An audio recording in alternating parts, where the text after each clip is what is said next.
que fantástico esse Deus que servimos. Bem-vindo ao primeiro vídeo do nosso grupo, e nós realmente esperamos que ele seja bastante interessante. Agora, por um momento, vamos voltar para o verso 14 em Gênesis e ver o que Deus falou. E disse Deus: haja luminares na expansão dos céus, para haver separação entre o dia e a noite, e sejam eles para sinais, para os tempos determinados, e para os dias e anos. É importante compreender que Deus criou os luminares no céu por muitas razões. Ele os colocou lá para nos manter em controle dos anos e dos dias, e para dar-nos o conhecimento hoje como calendário. Mas ele também criou para servir como sinal. Ele os criou para nos mostrar os tempos determinados chamados moadins. A palavra refere-se aos dias marcados por Deus. É este tempo determinado, em essência, como reuniões na agenda de Deus. Reuniões com o Todo-Poderoso e com seu povo. Vamos entender melhor que são esses tempos determinados mais tarde nesta apresentação. O que é importante é lembrar que Deus fez isso por nós, por uma razão, e foi uma forma de comunicação. Como seguidores de Jesus Cristo, foram falados para a gente para evitar explorar os céus com uma coisa de ficar viciado em astrologia. A astrologia é uma versão satânica de astronomia. A astronomia ensina que a posição das estrelas e o movimento delas tem uma influência sobre nossas vidas e personalidades. Porém, como Deus nos mostra bem no início da Bíblia, no livro de Gênesis, Ele criou os luminares nos céus para servir como sinais para nós. Com medo de viciar em astrologia, Satanás tem realmente feito um bom trabalho desviando os nossos olhos das mesmas coisas que Deus sempre quis que nós víssemos. Coisas que agora estão se tornando muito importantes. Então, o que vamos mostrar, compartilhar com você não é astrologia, mas entender os sinais que Deus nos deu no céu, que de acordo com a astronomia bíblica, na qual é uma coisa totalmente diferente.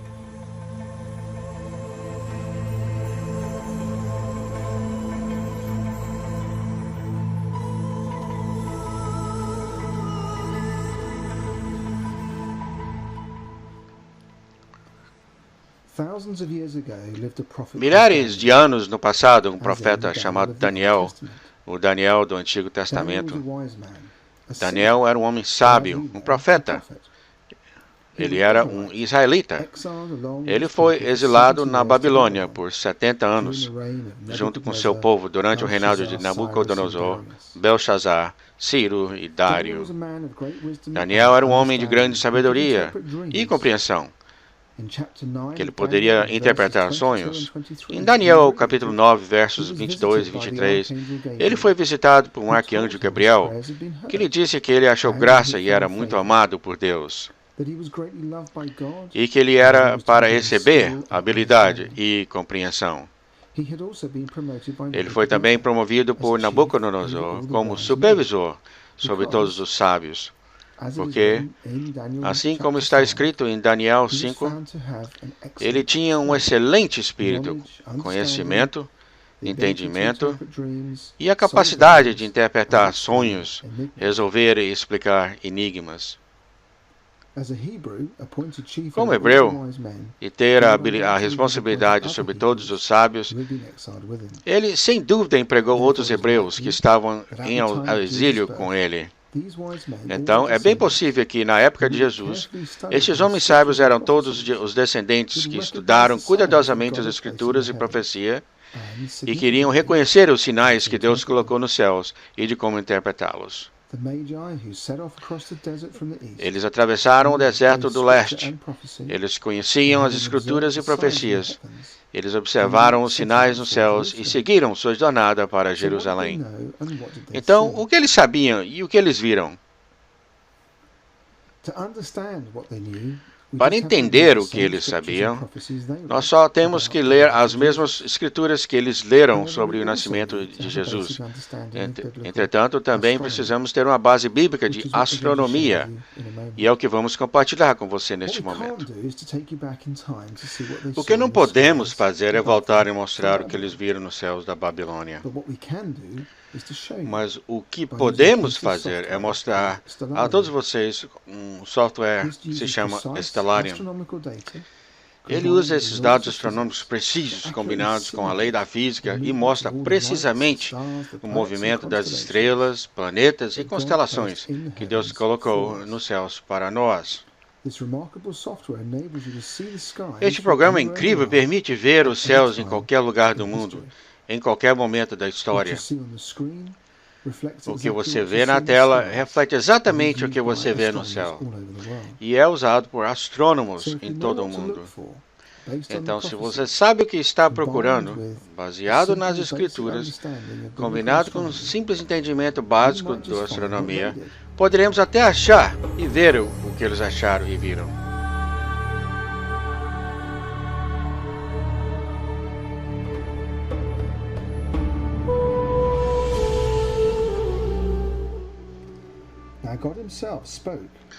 Deus mesmo falou de algumas constelações específicas na Bíblia.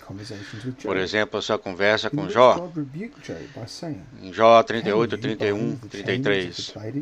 Ou poderás tu juntar as delícias do sétimo estrelo, ou saltar o cordéis do Orião, ou produzir as constelações a seu tempo e guiar a ursa com seus filhos. Sabes tu as ordenanças dos céus? Ou podes estabelecer o domínio deles sobre a terra? A palavra constelações em hebreu se refere a 12 constelações associadas aos 12 meses do nosso calendário. Cada mês, o Sol move de uma constelação para outra em um ciclo de um ano. As culturas mais antigas tinham uma compreensão bastante consistente das constelações e seus significados. Os magos foram para Jerusalém para descobrir onde Jesus tinha nascido. Eles estavam também familiarizados com este conhecimento nos céus. Como cientistas nos seus dias, eles também tinham seguido os momentos dos céus e conhecido as Escrituras. Eles foram capazes de entender o que estava acontecendo. As 12 constelações conhecidas por todas as pessoas do passado são o que conhecemos hoje em dia como signos de zodíaco.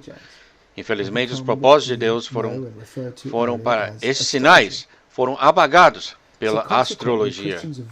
Então, consequentemente, os cristãos evitaram olhar para as estrelas com medo de se envolver nesta astrologia.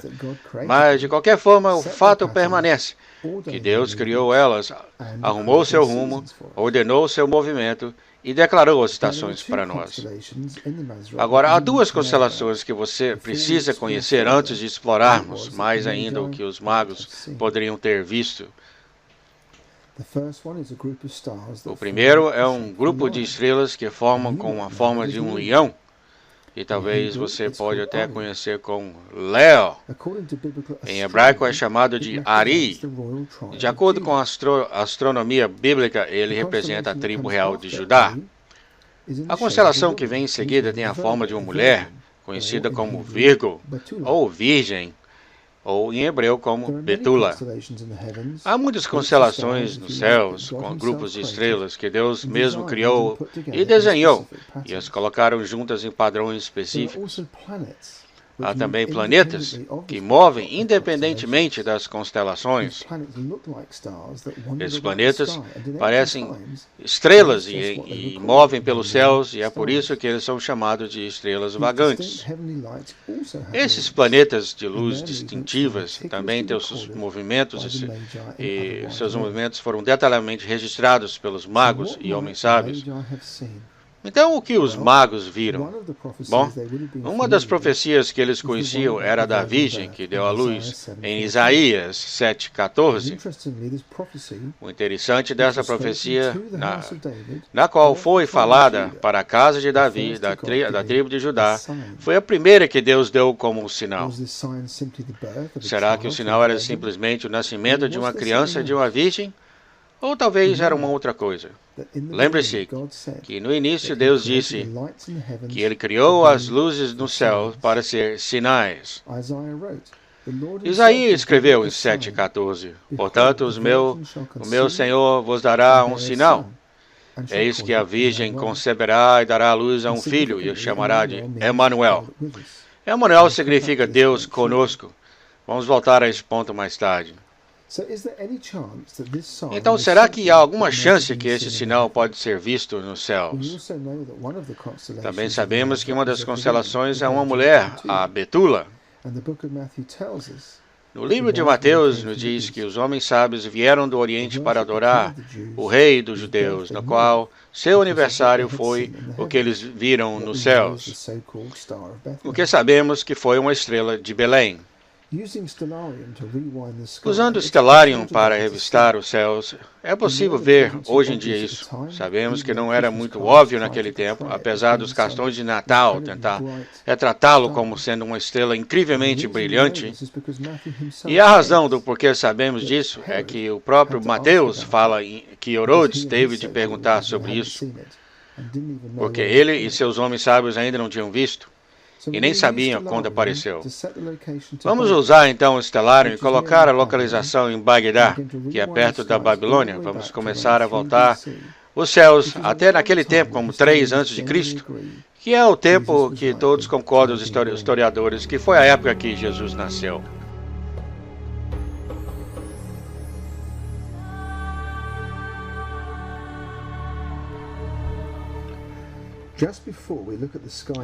Antes de olhar o céu em detalhes, há ainda alguma coisa que precisamos saber. Há uma estrela particularmente brilhante na constelação de Ari, chamada Regulus. Ela é conhecida como a estrela rei, e isso é o que você está prestes a ver. É muito importante. Você também precisa entender o significado de certas estrelas vagantes, nos quais são realmente planetas. Eles são visíveis a olho nu e teriam sido vistos pelos magos. Há 5 delas. A maior delas é Júpiter. Júpiter é conhecido como o planeta rei, e é muito diferente de Regulus, que é a estrela rei. Em hebraico, o nome é Zedek. Zedek significa justiça. Na astronomia bíblica, Júpiter representa um rei justo. A segunda maior é Saturno. Nas antigas civilizações e cultura religiosa, o planeta Saturno sempre foi associado diretamente ou indiretamente e através de muitos nomes, como Satanás. O mais brilhante é Vênus. Ela é realmente referida como a estrela da manhã brilhante. Representa o verdadeiro Messias e o próprio Jesus, no que diz em Apocalipse 22, que ele é a raiz da geração de Davi, a estrela brilhante da manhã. E, finalmente, as outras 2 estrelas que precisamos saber são Mercúrio e Marte. Os 2 representam mensageiros ou arcanjos. Agora você tem todas as informações que você precisa para olhar para os mesmos sinais que os magos viram. Vamos olhar em Stellarium e voltar para o céu para 3 a.C.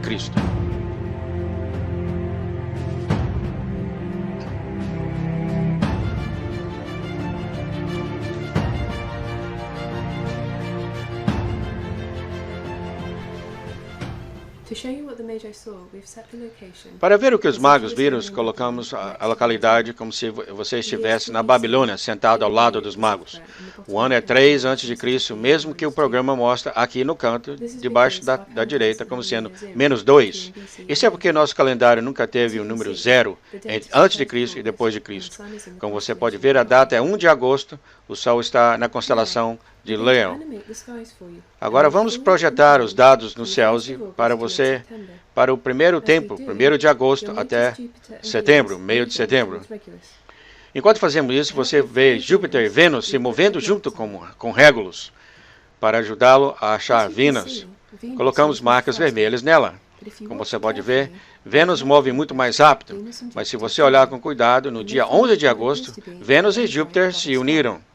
E eles formaram o que parece ser uma estrela muito brilhante, uma combinação de planetas representando o Messias e o Rei Justo. Em comparação, isso seria o objeto mais brilhante no céu daquela noite. E isso é que aconteceu exatamente um mês antes de qualquer outra coisa acontecer. Lembre que Júpiter representa um rei, o Vênus e o Messias. E o que você vê é que você vê o que estava tentando dizer. Vênus continua em frente de Júpiter e 5 dias depois junta-se a Régulus, a estrela rei, criando uma nova combinação, uma estrela rei com um planeta que representa o Messias, o rei Messias. Essas combinações acontecem regularmente. Entretanto, o que é interessante, no período de tempo que estamos lhe mostrando, é a conexão e sequência de eventos, todos acontecendo juntos. Seguindo em frente, até o início de setembro, podemos ver que o Sol mudou de Leo para Virgo, que significa uma virgem. Cristo é representado por Vênus, o Messias, e o arcanjo, e o Mercúrio, arcanjo. Eles se juntaram e andaram juntos por muito tempo. Depois, Mercúrio, o arcanjo, andou diante de Vênus, o Messias. Em 11 de setembro, exatamente um mês após Vênus e Mercúrio se juntar, que representa o Messias e o Rei Justo, Vênus chega à constelação de Virgo, o que é fascinante sobre esse dia, porque é a festa das trombetas, um Moadim, um dia santo determinado por Deus. Uma outra coisa que foi incrível é que no próprio dia, quando o Messias entra na constelação de Virgo, a Virgem, o planeta rei, Júpiter, junta com a estrela rei, Régulus, na constelação de Leão, que é associado com a tribo de Judá. Você pode ver isso na constelação de Leão na tela. Se tudo isso fosse uma mensagem, o que Deus está tentando dizer? Bom, vamos continuar procurando.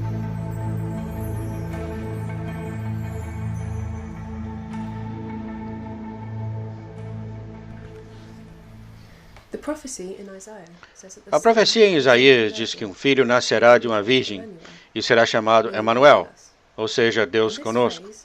Essa palavra Deus conosco está associada com um dos dias santos de Deus, que sempre começa no dia 15, após a festa de trombetas. Esse dia santo é chamado Festa de Tabernáculos. Essa festa celebra Deus convivendo com o povo dele. Então, vamos ver o que acontece durante essa festa de tabernáculos em 3 a.C.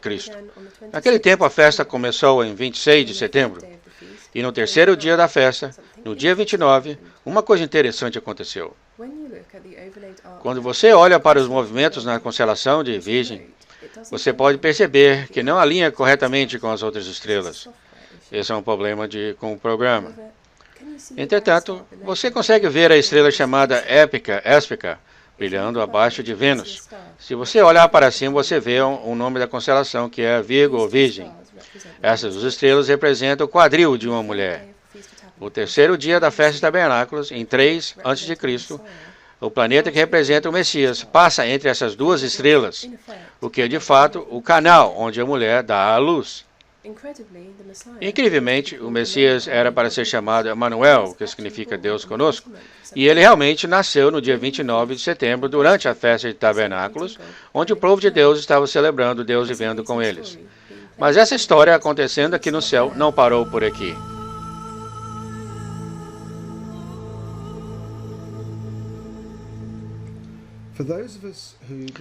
Para aqueles que acreditam que Jesus nasceu no dia 25 de dezembro, no Natal, este novo entendimento pode vir como um pouco de surpresa ou mesmo um choque. Mas alguns crentes, especialmente aqueles que têm raízes hebraicas da fé cristã, já sabiam disso há muito tempo atrás. Eles sabem disso porque eles entendem o significado das festas do Senhor, chamado Moadins, ou Dias Santos de Deus. O que é bem importante entender é que os sábios não estavam presentes logo depois do nascimento de Jesus, como é ensinado nas histórias de Natal. De fato, eles não chegaram em Belém até que Jesus tinha mais ou menos 9 meses de idade. O relato de Mateus reflete isso.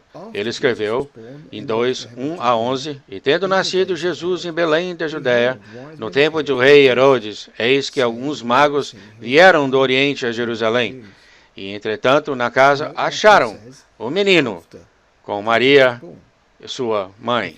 Note que Mateus disse, tendo nascido Jesus. Se você continuar até o resto do versículo 11, está escrito que eles acharam o menino com sua mãe. Podemos notar também porque Herodes mandou matar todos os meninos de 2 anos de idade. Leia Mateus 2, 1 a 16, se você tem dúvida. Adicionando a estrela de Belém, que também veremos em alguns minutos, só apareceu em junho 2 antes de Cristo, mais ou menos 9 meses depois do nascimento, em 3 antes de Cristo, em setembro. E isso iguala com as escrituras que nos fala que os magos viu ele como um menino jovem. Então vamos olhar para o céu e ver o que acontece na festa de trombetas até junho do ano seguinte.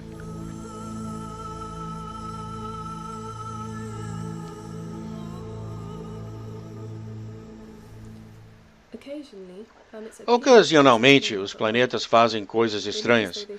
Eles parecem que param, voltam para trás e novamente seguem de volta. Ou até mesmo faz círculos. Eles não estão realmente fazendo isso. Isso é somente uma ilusão criada pelas muitas voltas ao redor do Sol. Esse movimento é conhecido como movimento retrógrado. Cedo na apresentação, antes do nascimento, lhe mostramos uma reunião dos reis dos céus, Regulus e Júpiter. Agora gostaríamos de lhe mostrar uma outra sequência de eventos incríveis. Depois daquela reunião, na festa das trombetas, Júpiter segue em diante, mas depois para, colocaremos marcas vermelhas para você ver melhor. Então, preste atenção e veja o que vai acontecer.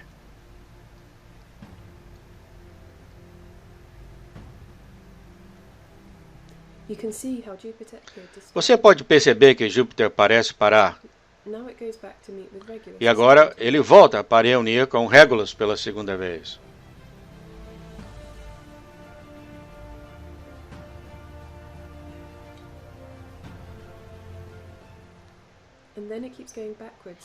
Depois ele volta, para e retorna, retornando para uma terceira reunião no dia 5 de abril.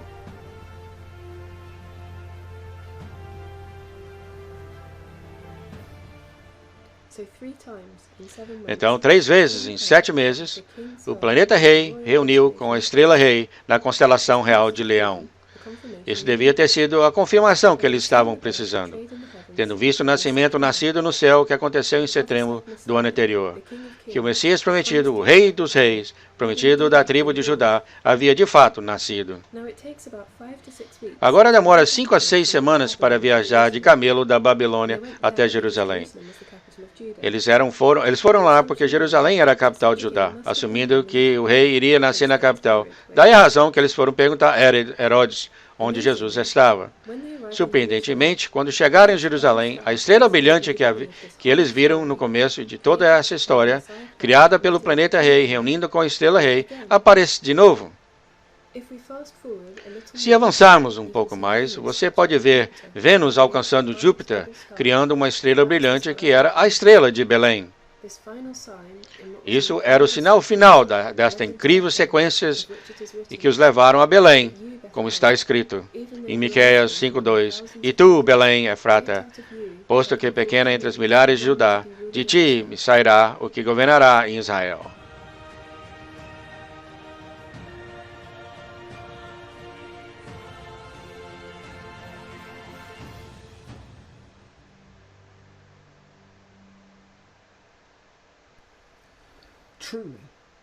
Verdadeiramente, em Salmos 19:1, os céus declaram a glória de Deus.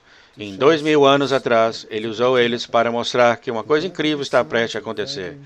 O nascimento do filho dele, de uma virgem, durante a festa de tabernáculos. Do mesmo jeito que as estrelas mostraram o nascimento de Jesus, do mesmo jeito aconteceu aqui na Terra. Naquele dia, o desejo do Pai aconteceu realmente aqui na Terra, como também no céu. Entretanto, o nascimento de Jesus não foi a única coisa que tem sido mostrado no céu. Em Apocalipse 12:1 a 4, a Bíblia novamente fala de sinais, mas desta vez indicando algo muito diferente. Ela nos alerta para o tempo que Jesus comentou quando ele falou em Mateus 24:21. Porque haverá tão grande aflição que nunca houve desde o tempo do início do mundo, nem tampouco haverá de haver. Então, o que temos visto até agora, você pode começar a confiar que quando Deus fala que Ele vai colocar sinais nos céus para nos dizer algo, Ele faz. Tanto os crentes judeus como os gentios vai sofrer nesse tempo, no final da história humana, na qual sabemos nas Escrituras que serão 3 anos e meio, a grande tribulação. Então, agora, gostaríamos de lhe mostrar o que achamos.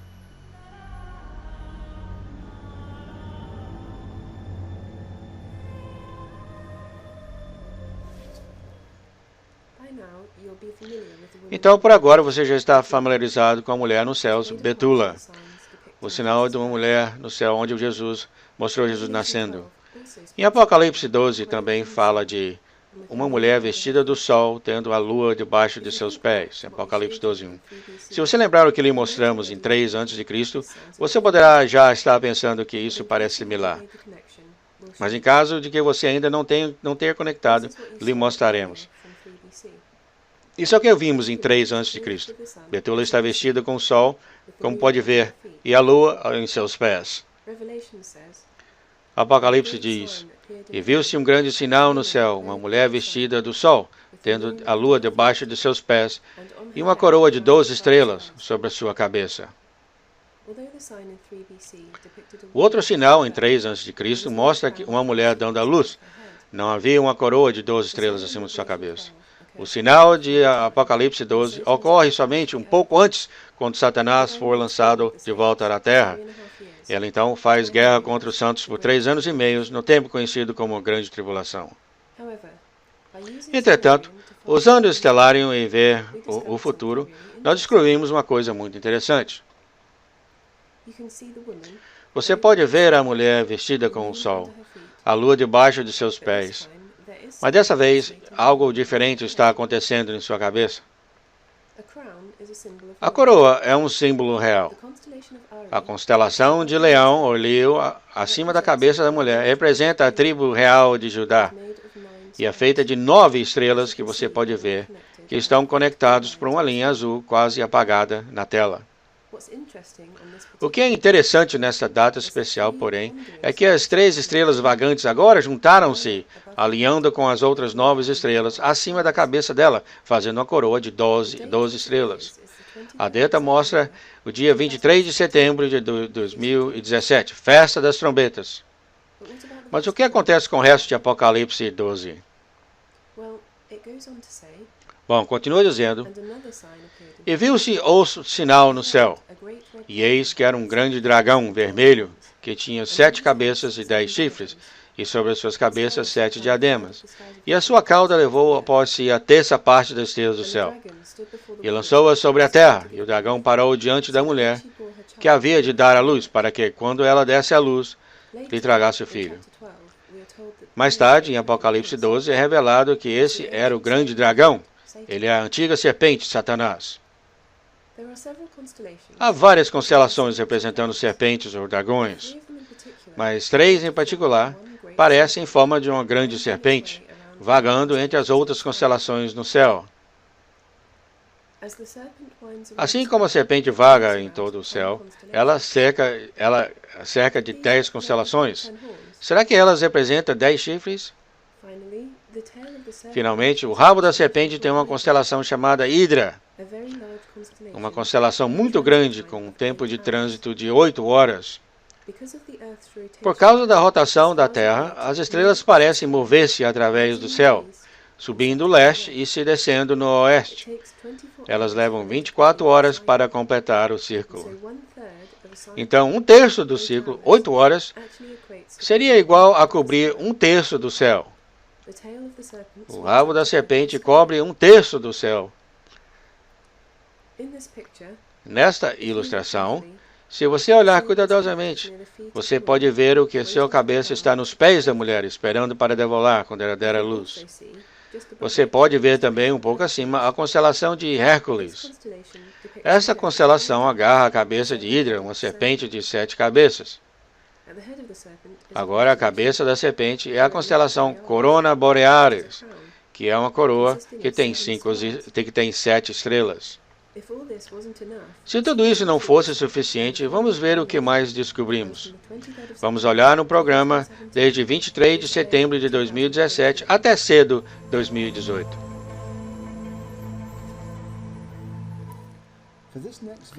Nesse próximo vídeo, olha Mercúrio. E para ajudar, colocaremos marcas vermelhas nele, como fizemos antes com Vênus. Agora vamos ver o que acontece quando Mercúrio move pelo céu em direção a Saturno.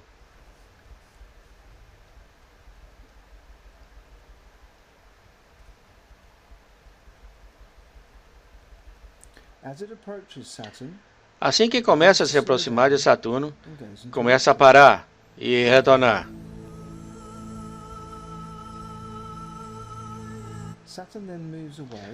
Saturno então se afasta e vai para a constelação de Sagitário. Como sabemos e falamos antes, ele é associado com o Anticristo. Entretanto, Mercúrio aparece de volta e ataca pela segunda vez e passa por Saturno em 13 de janeiro de 2018. E depois continua a se afastar, deixando Saturno de lado, ainda na constelação de Sagitário. O que podemos perceber sobre isso é que Saturno, que representa Satanás, continua na constelação de Sagitário, que é associado com o Anticristo, isto por 3 anos.